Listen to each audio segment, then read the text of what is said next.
Good afternoon sir. Good afternoon बेटा, good afternoon. Okay. Sir वो Shadab sir की class चली अटेंडेंस। सर आपकी क्लास बेटा क्या? अच्छा अभी अटेंडेंस चल रही है सर अटेंडेंस। ओके ओके, कोई दिक्कत नहीं। आप हम लोग आइए। हम लोग तब तक आप लोग क्या करिए, टर्बो सी अपना ऑन कर लीजिए। और आज हम लोग फिफ्थ असाइनमेंट करेंगे। गूगल क्लास में आप लोग ओपन कर लीजिए और गूगल क्लास में फिफ्थ असाइनमेंट आप चेक करिए बेटा कि आपका शो हो रहा है वहाँ पे। हाँ सर हो रहा है हो रहा है। ओके हाँ, तो बस वही असाइनमेंट हम लोग को आज करना है। आज एक मेथड है न्यूटन फॉरवर्ड इंटरपोलेशन मेथड जो होते हैं, इंटरपोलेशन फार्मूला जो होता है, उसके बारे में हम लोग उसका प्रोग्राम करेंगे। आज दो प्रोग्राम हैं तो थोड़ा सा टाइम भी ज़्यादा चाहिए। न्यूटन इंटरपोलेशन फार्मूला जो है उसको देखना है। आपके असाइनमेंट में भी शो हो रहा है। और इसमें फॉरवर्ड का न्यूटन फॉरवर्ड इंटरपोलेशन फार्मूला और न्यूटन बैकवर्ड इंटरपोलेशन फार्मूला, इन दोनों के क्वेश्चंस को हम लोगों को करना है। और आपके लैब असाइनमेंट में वैल्यूज़ दी हुई हैं, उन्हीं को रन करके देखना है। सर लैब असाइनमेंट में वो नहीं दिखा रहा है सर, कुछ भी पीडीएफ पीडीएफ। वर्ड फाइल नहीं बेटा शो हो रही है? वर्ड फाइल नहीं सर अभी नहीं हो रही है। ओके। रिफ्रेश कर लेने। एक सेकंड मैं देखता हूँ, मैं भी चेक कर लेना। हो सकता है कि लैब असाइनमेंट 5 देखना है इसमें। तो देखिए स्क्रीन शेयर कर दें। नहीं, स्क्रीन तो मैं शेयर कर सकता हूँ, लेकिन मेन ये है कि मैं एक बार चेक कर लेता हूँ बेटा। Lab assignment yes. 5 में मैं क्यों नहीं दिख रहा है? अटैच तो कर दिया था मैंने।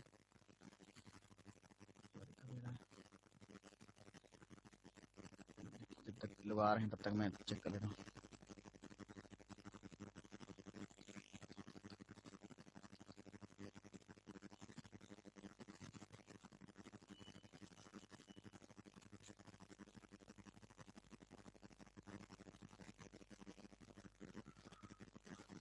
सर वो हाँ लैब 4 एक्चुअली जमा करने में सर कल ड्यू डेट थी, लेकिन सर 2 दिन से मैं वाराणसी में था एक्चुअली, किसी हमारे चाची की डेथ हो गई थी। तो सर अगर उसका सर थोड़ा रिवॉर्ड हो जाए मार्क्स रेगुलर पे तो ठीक है, वरना सर लेट तो था ही। चलो, मैं देखूंगा, उसको देखूंगा। ओके। डेट टाइम तो नहीं बताया जा सकता है, लेकिन मैं उसका नंबर देते समय ध्यान रखूंगा। Thank you sir. Google classroom में कह रहे हैं आप नहीं शो हो रहा है। लेफ्ट साइड का है असाइनमेंट 5।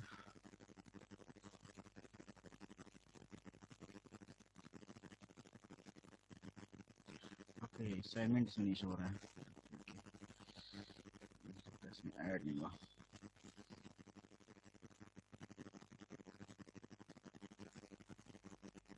फाइल कॉलेज में अटैच होती नहीं है ना, ये वहाँ पता नहीं क्या नेटवर्क इशू है। मैं कर देता हूँ, रुक जाइए।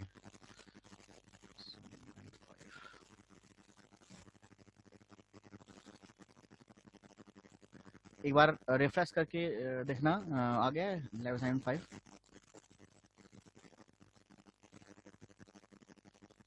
ऋतुराज, सत्यम, लैब असाइनमेंट 5 बेटा आप लोग यस ने। सर आ गया सर आ गया। ओके, तो काफ़ी टाइम लग रहा है बेटा उन लोग को आने में, कैसे क्यों लग रहा है? यस सर आ गया। सर अभी रिज्वाइन किया है ना, तो सर टाइम लग रहा है थोड़ा। काफ़ी देर लग रहा है। ओके, तब तक हम लोग असाइनमेंट समझ लेते हैं। देखिए असाइनमेंट आपका मैं शेयर भी कर देता हूँ आपको जैसे। आप गूगल क्लास सर में। हाँ बोलिए। सर मेरा कुछ सेकंड डिले हो गया था सर, फोर सबमिट करने में सर। चलिए मैं इसको देख लूँगा। बढ़िया है कि आज जिसने दिया हो वो करके। तो ये यस असाइनमेंट सर। आपका शो हो रहा है बेटा। Computer based numerical techniques university का असाइनमेंट 5 है। इसमें हम लोग Newton forward differences and backward differences interpolation formula को देख रहे हैं। इसको समझते हैं, क्योंकि प्रोग्राम दो प्रोग्राम हैं इसमें, तो थोड़ा सा टाइम ही लगेगा। आज देर भी आप लोग पता नहीं क्यों कर रहे हैं ज़्यादा। और तब तक मैं आपको ये असाइनमेंट के बारे में बता देता हूँ। देखिए असाइनमेंट में क्वेश्चंस हम लोग का दिया हुआ न्यूटन फॉरवर्ड इंटरपोलेशन फार्मूला क्या होता है, उसको समझना है हम लोग को। और दो क्वेश्चन दिए हुए हैं। फर्स्ट क्वेश्चन दिया हुआ है write a program in C to implement Newton forward difference interpolation formula, forward interpolation difference formula. और इससे हम लोग क्या क्या करना है फर्स्ट क्वेश्चन में, from the following table in. Sir आपने sir lab assignment 5 fifth semester का दे दिया सर हम लोग में। ओके चेक करता हूँ सर यूनिक्स लैब का कोई है? हाँ हाँ हाँ वो गड़बड़ हो गया। ओके फिर से करते हैं, फिर दोनों लैब साथ में ही चलती हैं ना। फिर से मैं करता हूँ, हाँ इससे पहले यूनिक्स की हो रही थी ना क्लास।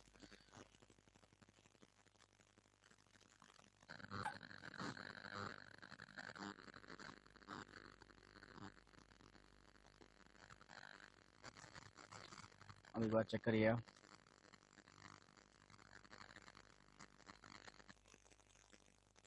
चेक करिएगा एक बार, आप सही आ रहा है? मैं भी चेक कर लेता हूँ। हाँ हाँ सर सही हो गया, सही हो गया। तो शेयर भी मैंने किया हुआ, फिर से मैं शेयर कर देता हूँ ये असाइनमेंट। अच्छा यूनिक्स की भी लैब लेते हैं हम इसलिए। तो इसमें न्यूटन फॉरवर्ड इंटरपोलेशन फार्मूला का एग्जांपल करना है, अभी क्या मेथड हो अभी समझा देंगे हम। फिर इसमें क्वेश्चन दिया है फर्स्ट क्वेश्चन कि from the following table of half yearly premium for policy maturing at different ages estimated the premium of for policy maturing at age 46 using the above program। तो न्यूटन फॉरवर्ड इंटरपोलेशन फार्मूला लगाते हुए हमको एक data दिया हुआ है as और premium का। तो हर एज में कितना प्रीमियम लगता है, मान लिया LIC का ही है, तो 45 एज में कोई प्रीमियम है किसी पॉलिसी का 1.114 रुपीज़ 84 पैसे, ये रुपीज़ में दिया हुआ। ऐसे 50 एज में इतना लगता है, 55 में इतना लगता है, और 60 में 65 में, तो ये आपको एज दी हुई है। तो इस पे न्यूटन फॉरवर्ड इंटरपोलेशन फार्मूला लगा के हमें ऐसी एज जिसका, ऐसा पर्सन जिसकी एज 46 है उसका कितना प्रीमियम बनेगा ये हमें बताना है। तो उसका प्रीमियम कैलकुलेट करना है न्यूटन फॉरवर्ड फार्मूले को। यहाँ पे 5 रिकॉर्ड टोटल दिए गए हैं, डेटा 5 के हैं, उनके हम लोग एस्टिमेट कर रहे हैं, वैल्यू कितनी भी हो सकती है। इसका बाद नेक्स्ट जो थर्ड क्वेश्चन दिया हुआ है वो ये दिया हुआ है कि यहाँ पे न्यूटन बैकवर्ड फार्मूला लगाना है, बैकवर्ड इंटरपोलेशन फार्मूला लगाना है। और इसमें हम लोग को दिया हुआ है कि e की पावर -x या 1/ex, एक्सपोनेंशियल ऑफ x की 1 एक्सपोनेंशियल ऑफ x बोले या e की पावर -x बोले, एक ही चीज़। तो e की पावर -x की वैल्यूज़ दी हुई हैं, और x की वैल्यू अगर 1 है तो एक्सपोनेंशियल ऑफ 1/ex की वैल्यू या e-x की वैल्यू क्या होगी, 0.3769 दी हुई है। 1.25 पे 0.2865 दी हुई है। 1.50 पे अगर x की वैल्यू है तो 0.2231 दिया हुआ है, और 1.75 पे 0.1738 दिया हुआ है, और 2 पे 1353 दिया हुआ है। ये हम लोग को टेबल दी हुई है, गिवन है, और हम लोग को क्या निकालना है कि find the value of e की पावर -1.9 और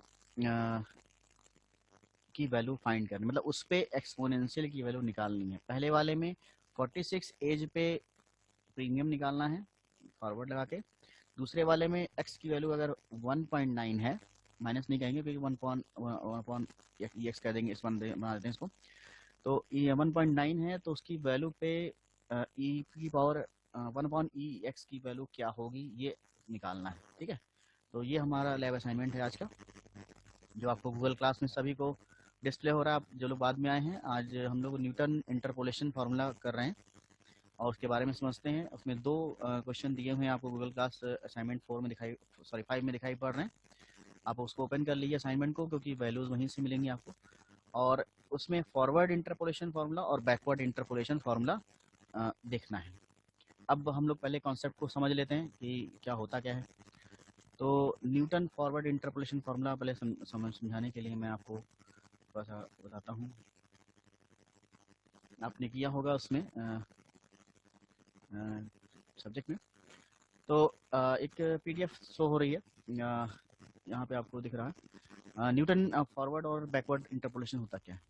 इंटरपोलेशन का मतलब ये है, अगर इसको ध्यान दें तो interpolation is the technique of estimating the value of function for any intermediate value of the independent variable while the process of computing the value of the function outside the given range of called exploration। देखिए interpolation का मतलब होता क्या, अभी हम लोगों ने value आपको एग्जांपल बताया था, तो उसमें जो वैल्यू है कोई इसमें कोई सीक्वेंस नहीं मिल रहा है।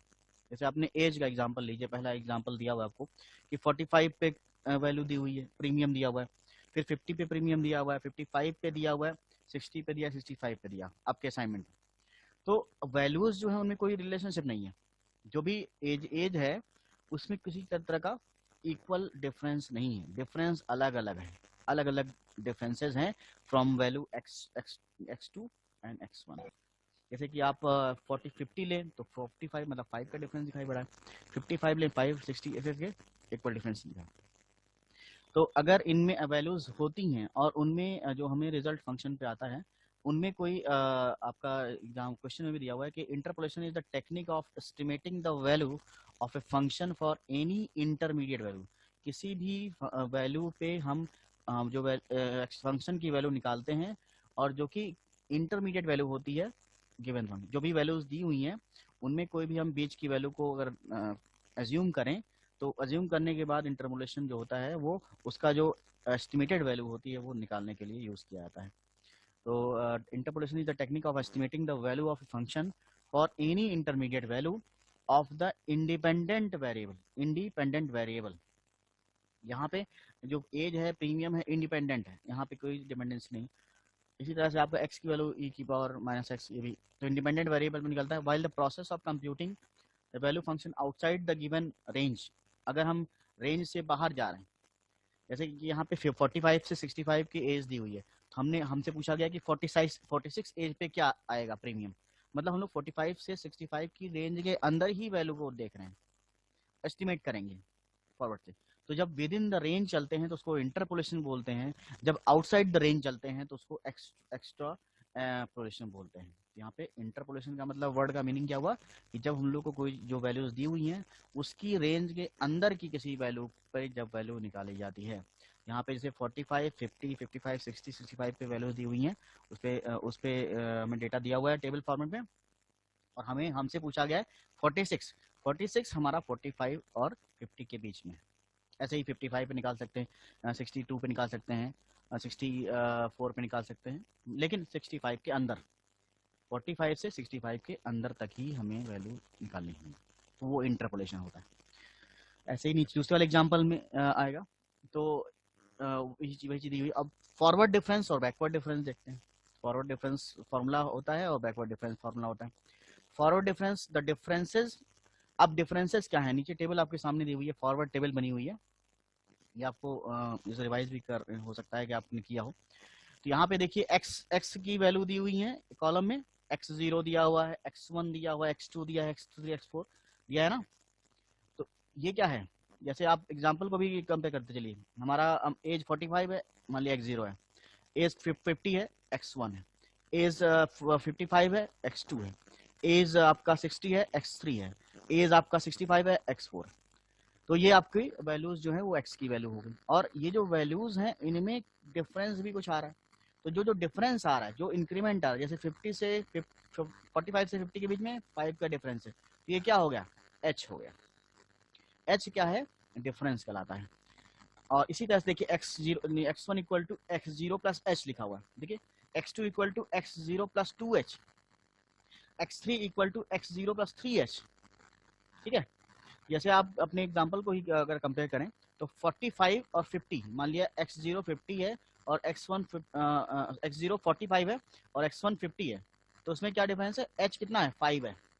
और x0 और x2 में देखिए 45 एंड 55 में 10 का डिफरेंस है, 10 का डिफरेंस है। ठीक है, तो 10 क्या हो गया, 2h हो गया। अगर if h equal to 5 then 2h equal to 10।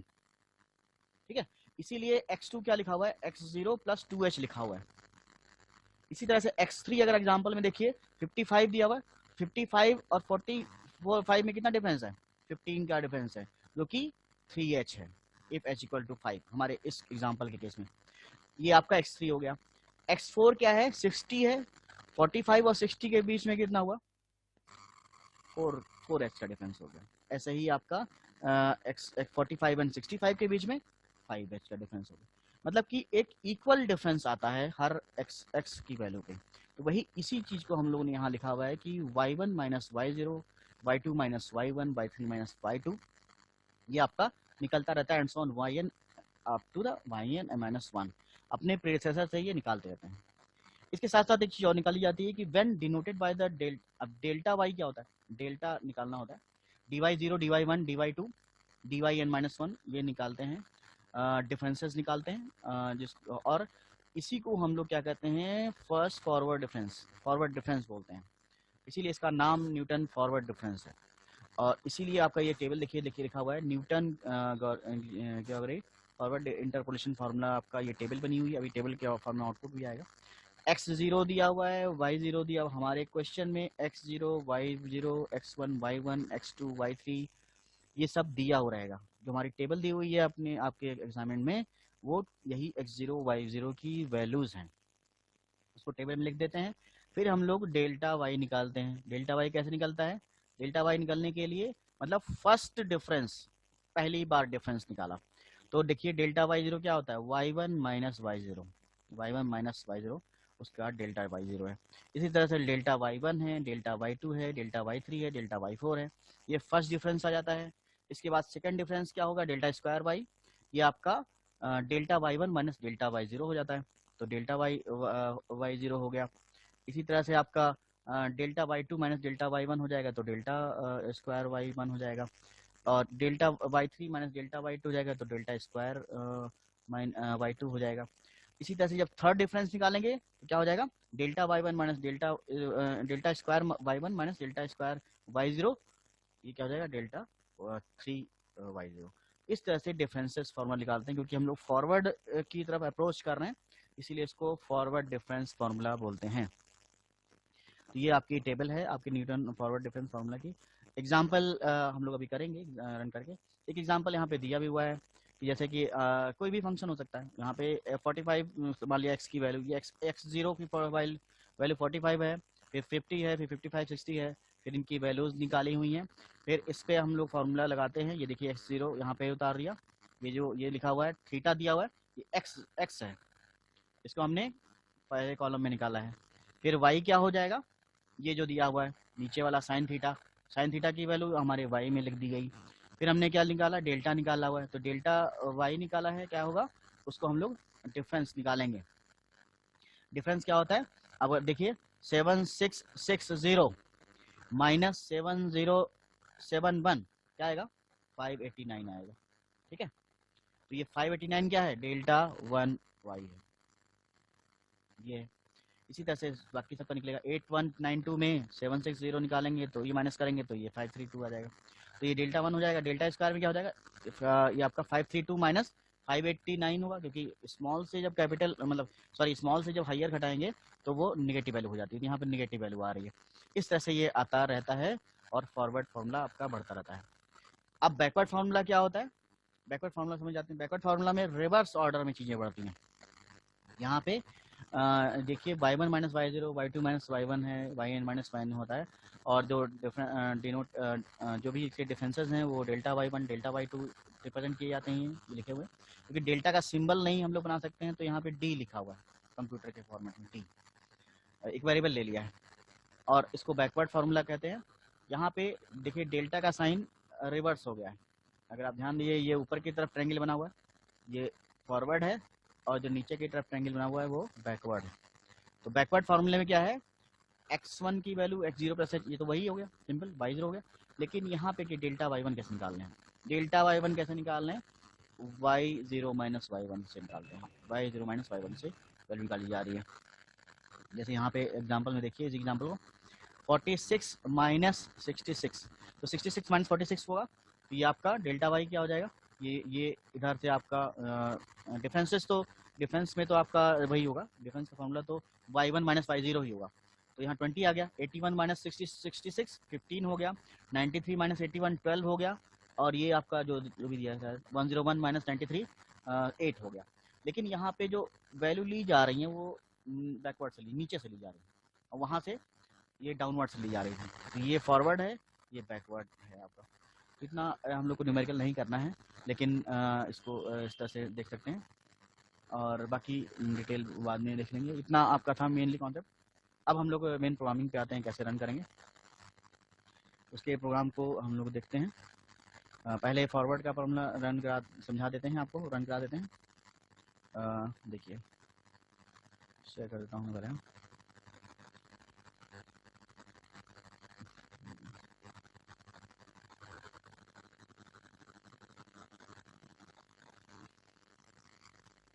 ये स्क्रीन आपको दिख रही है।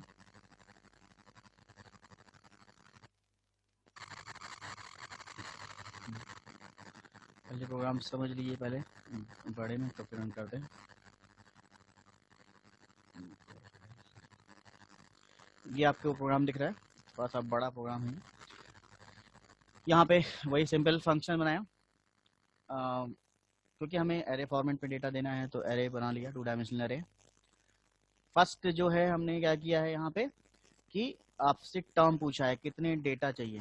जैसे हमारे एग्जांपल में 5 डेटा चाहिए, और ज़्यादा चाहिए तो और ले लीजिए। तो टर्म, कितना टर्म आपको चाहिए, कितना डेटा चाहिए, n वो है।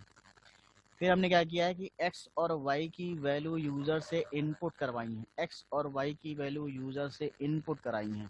x का y टेबल से निकाल के रखेंगे, उसको हमने एक एरे के फॉर्मेट में स्टोर कर लिया है। फिर आपने क्या किया है कि डिफरेंस फार्मूला बनाया।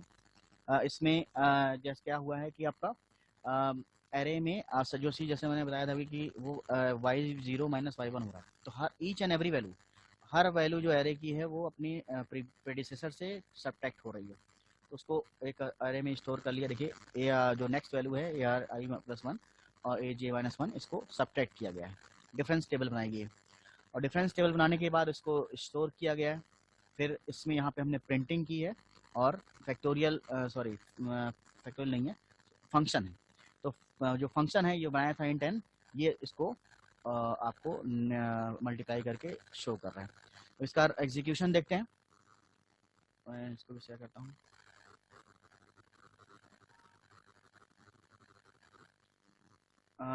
स्क्रीन सभी को दिख रही है भाई? Yes sir. हाँ बस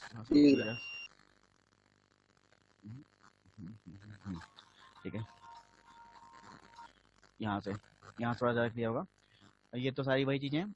एक आपने वो बनाया, एरे बनाई, जिसका नाम है ARR, और एक फंक्शन है फैक्ट नाम का, इसमें इंटीजर एज ए इनपुट जा रहा है।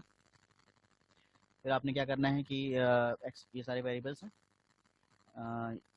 इसके बाद enter the number of data, कितने डेटा को हमें चाहिए। फिर एंटर द कंटेंट, कंटेंट को शो करना है। x और y की वैल्यू स्टोर की जा रही है। यहाँ पे हम लोग x की वैल्यू स्टोर कर रहे हैं। शुरुआत में देखिए x लिखा हुआ है, x से स्टोर कर रहे हैं, एरे में स्टोर कर रहे हैं। और यहाँ पे y की वैल्यू स्टोर हो रही है। x y की वैल्यू हमें टेबल से मिलेगी। इस तरह के क्वेश्चन में टेबल दी होती है, जैसे हम लोग के एग्जाम्पल में भी दी हुई है। फिर हमें क्या करना है कि न्यूटन फॉरवर्ड डिफरेंस फार्मूला लगाना है, डिफरेंस टेबल तैयार करनी है, उस फॉर्मेट जब ये देखा था अभी उस तरह से शो करना है। तो ये आपके लूप बनाए, और हमने करना क्या है कि जो y0 माइनस y1 करना है, y0 minus y1, y2 minus y1, y1 minus y0, y2 minus y1, और y3 minus y2, y4 minus y3, इस तरह से करना है। तो जो उसके सक्सेसिव है उसको एरे का वैल्यू उसके इंडेक्स के अकॉर्डिंग एक्सेस किया, और उसकी प्रीवियस वैल्यू को सब्ट्रैक्ट किया, स्टोर कर लिया। फिर आपने क्या किया कि ये लूप में चलता रहेगा।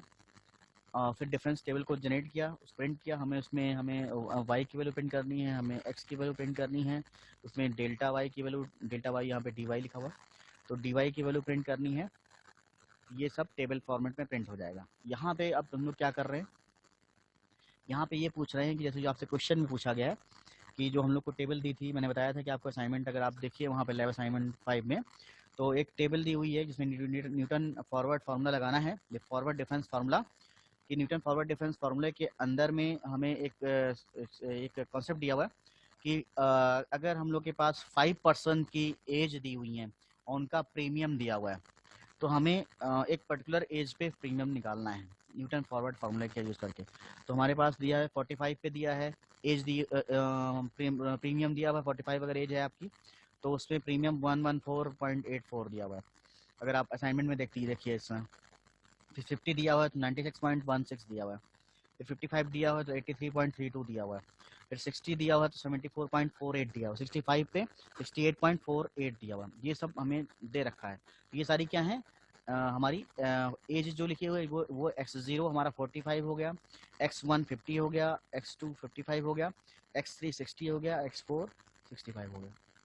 तो ये आपके 5 वैल्यूज हो गई x वाली। y0 क्या है, y0 114.84 है, y1 96.16 है, y2 83.32 है, y4 74.48 है, और y4 जो है 68.48।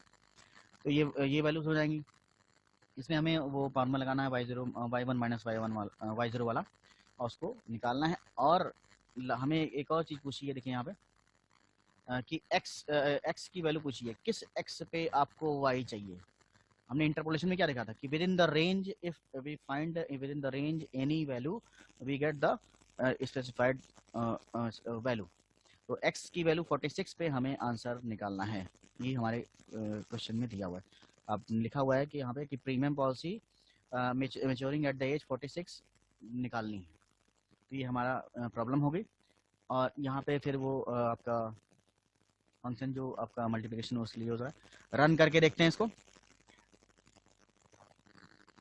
हमें यहाँ पे क्या पूछ रहा है कि how many numbers, how many terms हमारे पास टोटल। हम लोग टेबल से देख के लिख रहा हूँ मैं, आपकी जो असाइनमेंट है वहां से देख के लिख रहे हैं। 5 टर्म्स दिए हुए हैं, ठीक है, 5 टर्म्स हो गए। अब 5 वैल्यू हमें x0 और y1 की प्रेस करनी है। तो x1 की वैल्यू हमारे पास कितनी दी है, 45 दी हुई है। इसके करस्पॉन्डिंग y0 की वैल्यू कितनी दी है, 114.84 दे रखा है। ये हमें टेबल से दे रखा है, मैं वहीं से लिख रहा हूँ उसको। फिर x1 की वैल्यू क्या दे रखी है, 50 दे रखी है। इस पे y1 की वैल्यू क्या दे रखी है, 96.16 दे रखा है, ठीक है। इसके बाद x2 की वैल्यू क्या दे रखी है, 55 दे रखी है। सॉरी यहाँ हाँ x0 नहीं लिया गया, x1 ही लिया गया। कॉन्सेप्ट में हम लोग x0 लेते हैं यहाँ पे, y1 कंफ्यूजन दूर करने के लिए। तो x3 जो है हमारा 55 है, उसकी वैल्यू हमारे पास दी हुई है 83.32 दे रखा है। ये सब मैं आपके प्रॉब्लम से लिख रहा हूँ। इसके बाद 60 दे रखा है, 74.48 दे रखा है, ठीक है। लास्ट वैल्यू दे रखी है 65 एज पे क्या होगा प्रीमियम, 68 दे रखा है, 0.48 दे रखा है।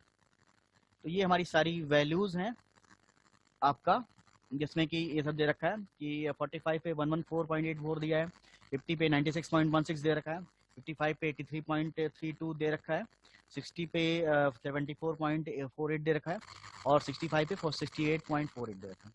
तो इसका इसने ये देखिए डेल्टा जो जैसे फॉर्मूला बनता है उसने बना दिया कैलकुलेट करके, और डिफरेंस टेबल बना दी है। एक्स की वैल्यूज आ रही हैं, फिर वाई, फिर डेल्टा 1 वाई, डेल्टा 2 वाई, ऐसे करके। अब हमसे पूछ रहा है कि 46 एज पे कितना आएगा। 46 एज एक्स पे वैल्यू जो आएगी वो ये आ रही है 110, जो कि हमारा करेक्ट आंसर है 110.52, 110.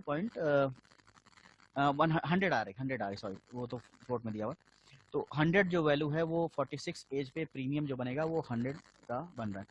मैंने सब चीज़ सही उतारी है। 45 का 111.4, 50 पे 96.16 है, 55 पे 83.32 है, 60 पे 74.48 है, 65 पे 68.48 है।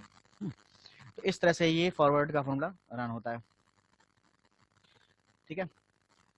तो ऐसे निकाल सकते हैं। ऐसी किसी भी प्रॉब्लम को आप लिखिए, लेकिन उसमें पूरा टेबल लिखना है, जहाँ पे दिया हो उसको आप लिख सकते हैं, उसको यूज़ कर सकते हैं। और यहाँ पे कोई भी फंक्शन यूज़ कर सकते हैं, जरा नहीं यही कोई भी फंक्शन। वहाँ पहले के जो हम लोगों ने फॉर्मूले पढ़े थे उसमें सब में फंक्शन प्री डिफाइंड था, लेकिन यहाँ पे x0 और x1 की वैल्यूज़ पे टोटल डिपेंडेंट है, ठीक है। तो ये आपका 100 इसका आंसर आ रहा है 46 पे। अब क्विकली दूसरा देख लेते हैं जल्दी से, आप लोग थोड़ा सा देर में आए। इसके बाद हम लोग एक और देखते हैं, न्यूटन बैकवर्ड फार्मूला जो होता है उसको देखिए। बैकवर्ड में प्रोविजन दूसरा रहेगा। एक सेकेंड जस्ट ये ओपन होने।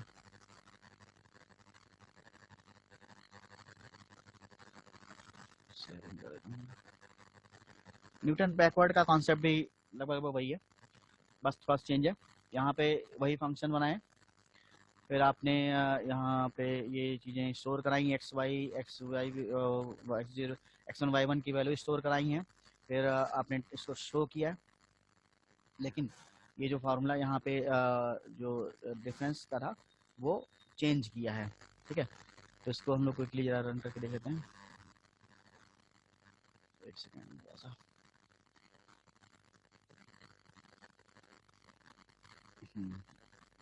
मैं स्क्रीन फिर से शेयर कर देता हूँ प्रोग्राम के लिए। न्यूटन बैकवर्ड फार्मूले के लिए मेन और क्या, फिर आपने एंटर एन टर्म्स कराए और फिर एरे वन मतलब एक्स और वाई की वैल्यू एंटर कराई। फिर उसको हमने डिफरेंस निकाला कि जो हम यहाँ पे भी previous difference y0 minus y1 करना है और डिफरेंस फार्मूला लगाया, उसको फिर आपने उसको प्रिंट किया और एग्जीक्यूट करने के बाद फाइनल x की वैल्यू यहाँ पे दी हुई है। तो जो आपका सेकंड फॉर्म क्वेश्चन दिया हुआ है वहाँ पे हमें x 1/ex की वैल्यू दे रखी है, 1/ex की value for the value of various x। x की वैल्यू हमारे पास दे रखी है जैसे 5 कंटेंट यहाँ पर 1 2 3 4 5 5 ही है, यहाँ पे 5 दे दिया। और यहाँ पे जो वैल्यू दी हुई है वो देखिए कैसे दी है। अगर x की वैल्यू 1 है तो 1/x की वैल्यू क्या होगी, यहाँ पे दे रखी है 0.3769 ये x1 y1 की वैल्यू। x2 हमारा दिया है 1.25 दे रखा है, तो इसकी वैल्यू हो जाएगी 0. यहाँ पे दी हुई है 2865 दे रखा है, ये x/2 हो गया। फिर x3 हमारा 1.50 है, 50 दे रखा है, तो 0.2231 दे रखा है इसका असाइनमेंट में, y3 हो गया। x4 जो है हमारा 1.75 दे रखा है और इसकी वैल्यू जो दे रखी है 0.1738 दे रखा है। और लास्ट वैल्यू x5 की 2 पे क्या हो जाएगी, 2 पे वैल्यू जो हो जाएगी हमारी 0.1 और 313 और 53, ये सारी वैल्यूज हमने टेबल से स्टोर कर ली, इतना हमें दिया था। x1 की टैली कर लेता हूँ, 1 की वैल्यू 0.3769 दिया हुआ है, 2 की वैल्यू 0.2865 दे रखा है, 1.50 पे 0.2231 दे रखा है, 1.75 पे 0.1738 दे रखा है और 2 पे 1.1353 दे रखा है। ये न्यूटन बैकवर्ड फार्मूले के हिसाब से ये वैल्यूज यहाँ पे कैलकुलेट हुई हैं। अब पूछ रहा है कि आपको किस x पे fx निकालना है, तो x की वैल्यू यहाँ पे हमारे क्वेश्चन में दे रखा है कि 1.9 पे निकालना है। आप क्वेश्चन ध्यान से पढ़िए, नीचे लिखा है find the value of e की पावर -1.9 पे निकालना है। तो अब ये भी बहुत ध्यान से देखना है कि आपको क्या लिखना है। यहाँ पे कभी भी आप -1.9 नहीं लिखेंगे, क्योंकि वो -1.9 नहीं है, वो 1/एक्सपोनेंशियल ऑफ x है। आपने मैथ में देखा होगा तो इस तरह लिखते हैं इसको, e की पावर -x को 1/एक्सपोनेंशियल ऑफ x लिखते हैं।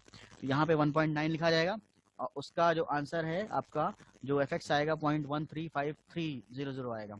ये आपकी वैल्यू है जो कि x की वैल्यू 1.9 पे है। तो ये भी with in the given range है। 1.9 आपकी रेंज में 1.9 कहाँ पे आएगा, 1.9 1.75 और 2 के बीच में आएगा।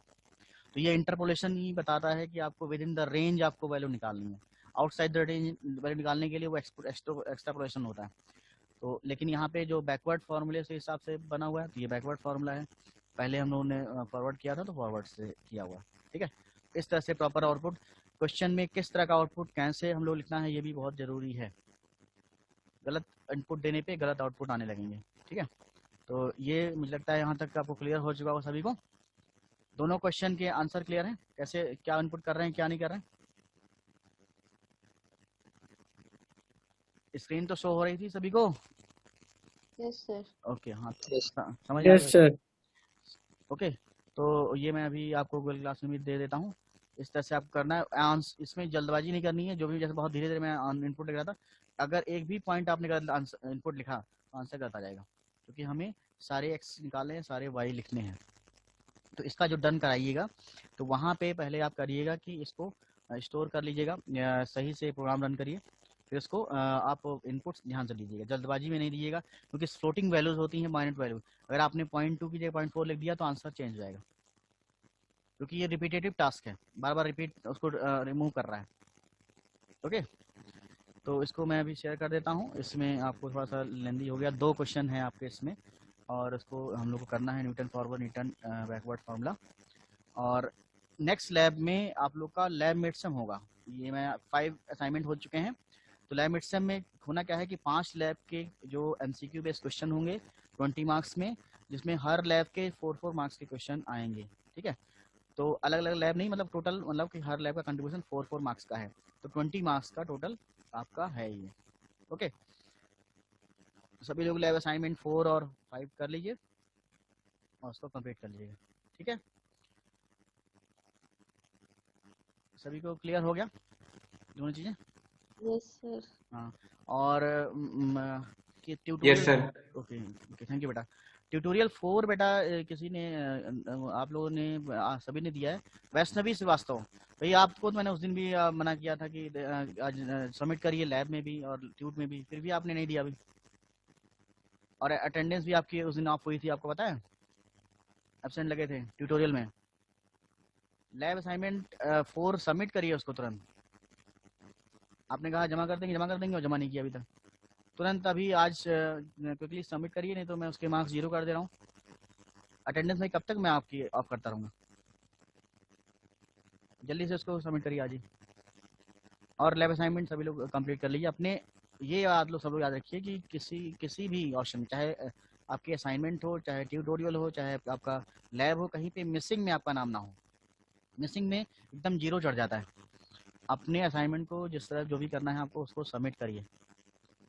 और बहुत ही थ्योरली चेक हो रहा है हर चीज़, तो उसको सिंसियरली दीजिए। और एकेडमिक भी इन चीज़ों को देखता है, गूगल क्लास में आपकी क्या एक्टिविटीज़ हैं, तो उसको डिले मत करिए।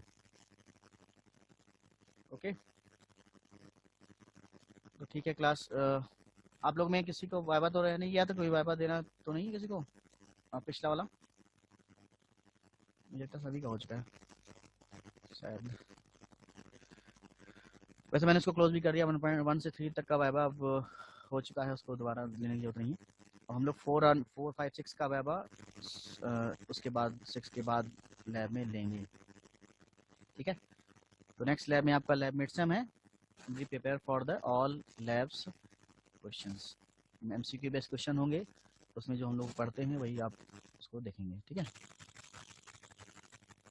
ओके। सर लैब के टाइम ही में होगा सर?